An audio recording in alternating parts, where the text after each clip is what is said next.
asalaamaaleykum maa ngi tudd Thierno Ali Sy dëkk fii ci Sicap Baobab ci commune Mermoz Sacré-Cœur nekk représentant Pastef au niveau de la commune nekk le coordonnateur. Mais je me présente aujourd'hui pas en tant que politicien mais en tant que citoyen habitant la commune et musulman. Voilà, donc on avait convié la presse, on voulait organiser un sitting devant la mosquée de Karak, un sitting de protestation suite à la décision du préfet de fermer l'unique mosquée du quartier. C'est une mosquée quand même qui regroupe 3 quartiers. C'est la mosquée de Karak, de Baobab et de Amitié.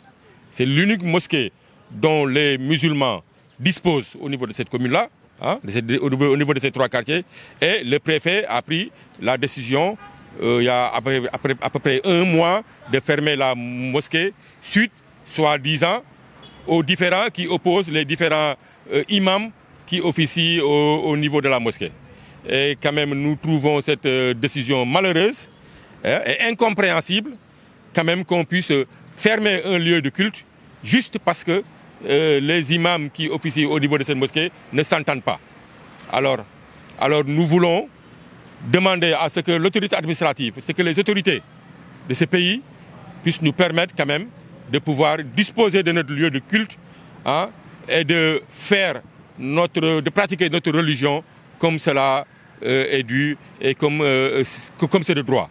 Parce que c'est un droit quand même pour chaque Sénégalais de pratiquer sa religion comme il l'entend. Donc nous demandons que cette mosquée soit réouverte le plus rapidement possible, d'autant plus que nous nous acheminons vers les fêtes de la Tabaski. Hein. Ça fait plusieurs vendredis que nous ne pouvons pas disposer de notre lieu de culte et nous trouvons quand même inadmissible que suite seulement à des soi-disant imams, que la mosquée puisse être fermée, privant ainsi, hein, les musulmans de toute une commune de lieu de culte. Et ceci est vraiment anormal et incompréhensible pour nous, les musulmans, qui nous réveillons ici dans ce quartier. Voilà. Oui, le préfet, pour lui, c'est une question de sécurité. Mais nous, les musulmans, nous demandons à ce que les protagonistes soient écartés de la gestion de la mosquée, qu'un imam intérimaire puisse être choisi et que les musulmans puissent aller prier convenablement. Et pourquoi, pour simplement deux imams qui ne s'entendent pas, devrait-on fermer une mosquée? On n'a qu'à les mettre tous de côté et choisir, d'autres imams qui pourront venir nous diriger. Et nous, ce que nous demandons, nous trouvons inadmissible qu'en tant que musulmans, qu'on ne puisse pas s'entendre quand même sur des affaires aussi minimes. Hein? Voilà.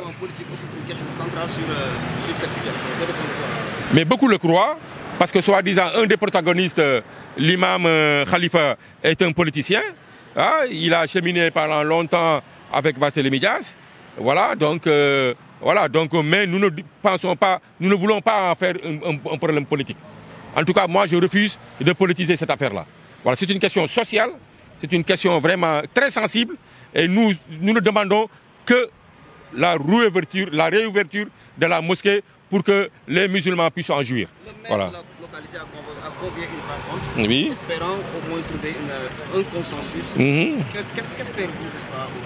Bon, j'espère qu'il paraît-il que le maire a convoqué, mais nous espérons quand même qu'un consensus pourra être dégagé et que le problème pourra être réglé. Encore une fois, ce que nous demandons, c'est juste la réouverture de la mosquée. Si le maire arrive à faire entendre raison les différents protagonistes et que la mosquée puisse être réouverte, alhamdoulilah. Ce que nous demandons, en tout cas, nous sommes contre la fermeture. Cette fermeture-là est une honte pour la communauté musulmane. Voilà, nous ne pouvons pas comprendre que la mosquée puisse être fermée parce que des imams se querellent. Et ça, nous ne pouvons pas l'admettre. Nous, en tant que musulmans, vraiment, nous demandons à ce que notre mosquée puisse être réouverte le plus rapidement possible. Voilà, c'est notre exigence. Voilà. Jërë ngeen jëf, maa ngi tudd Thierno Ali Sy di yeewoo fii ci quartier Baobab nekk ci commune Mermoz Sacré-Cœur nekk tamit coordonnateur Pastef bu commune Mermoz Sacré-Cœur. waaw mais tey sama taxawaay tey du taxawaayu politicien taxawaayu jullit la jullit bi nga xam ne mi ngi yeewoo fii ci commune Mermoz Sacré-Cœur ñu ñëw préfet jël benn décision tëj suñu jàkk bi nga xam ne moom rek la ñu am.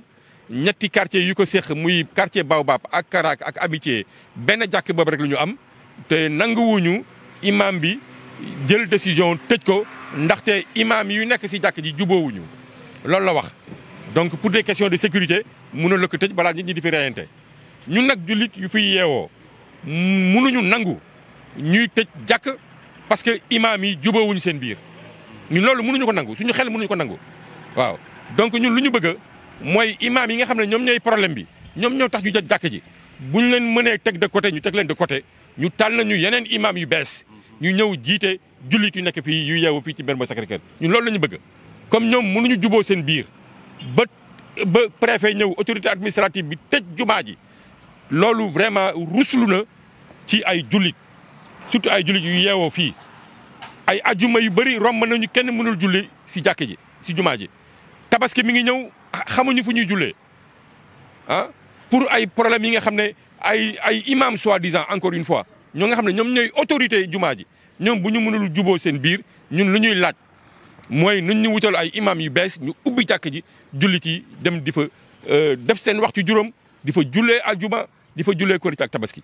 ndaxte jumaa bi pour loolu luñ ko def jumaa bi askanu jullit yi ñoo ko moom mais imam yi moomuñu ko waaw. li gën a fës ci coow la nemmeeku nañ ci coowal politique ndax loolu nit yaa ngi wax coowal politique ndaxte kenn si ñoom mooy imam Khalifa Ndiaye politicien la waaw mais ñun bëgguñu politiser mbir bi ñun luñ si bëgg a def luñ si bëgg a def mooy problème d'abord problème mu askan la problème mu sociétal la waaw.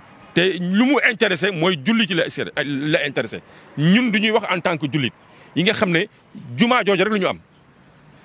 wax naa la ñetti quartiers yooyu yëpp yi nga yu ma lim léegi mooy Baobab Karak ak Amitié jumaa jooju rek lu ñu am des milliers de musulmans moom rek lu ñu am pour vraiment pour di fa jullee seen waxtu juróom di fa jullee aljuma di fa jullee korite ak tabaski. donc ñu tëj ko ndaxte ñoom imaam yi jubóowuñu seen biir loolu ñun mënuñu ko nangu xel xalaatu ko.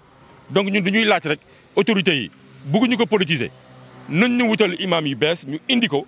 ñu ubbi jumaa ji parce que jumaa ji pour jaamu yàlla la tabaxuñ ko fi pour xëccoo wala pour imam jumaa bi magu quartier bi ñoo ko sanc maam Abdou moo ko inauguré imam bu fi nekkoon imam ratib maam Abdou moo ànd ak sëñ Koso Mbakke ñu tànnal ñu imam teg ko fii muy jiite jumaa ji boobu ba léegi amul benn problème léegi génération bi ñëw nag ñu bëgg ko yàq te lu ñu donn si suñu ay waajur si jàmm ñun narul yàqoo suñu loxo voilà moo tax ñuy laaj tam nit ñi nañu delloo si seen xel delloo si seen sago dégg nga maam nañu bàyyi xëccoo bi ak xiiroo bi dara jaru ko fi këru yàlla la kër pour jaamu yàlla la donc nañ ñu ko ubbil ngir yàlla ak rasulillah ndax ñu mun a jaamu suñu borom nu ñu ko waree def su lu ñu charia sant. daa mel ni ci delloo xel bi daa mel ni maire ci boppam dafa initié rencontre bi nga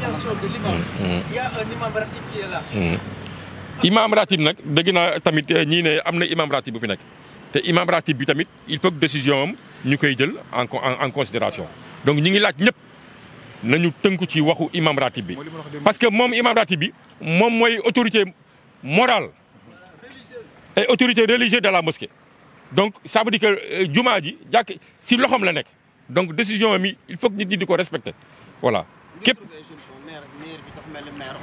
mairie bi woote na tey à 11h suñu si jógee nii fa la ñuy dem déglu ko ginnaaw bu ñu policiers yi bañee encore une fois ñu tenir suñu sitting indi fa ay kaaru policier ne bu kenn taxaw ci buddu jàkka ji tey suba parce que ñun du ñu woote woon sitting pour ñu ubbil ñu mosquée bi ñu yónnee fa ay takk-der ñu indi fa seen camion policiers yi mais dégg nañu imam bi woote maire bi woote na nañ dem déglu lan lañ fay waxtaanee ñu am yaakaar rek te loolu la ñu bëgg ñu mun trouver solution bi nga xam ne ñun lu ñu soxal rek mooy nañu ubbiwaat jàkk ji nu mu gën a gaawee parce que tabaski baa ngi ñëw te bëgg nañu jullee si suñu jumaa voilà jërë ngeen jëf.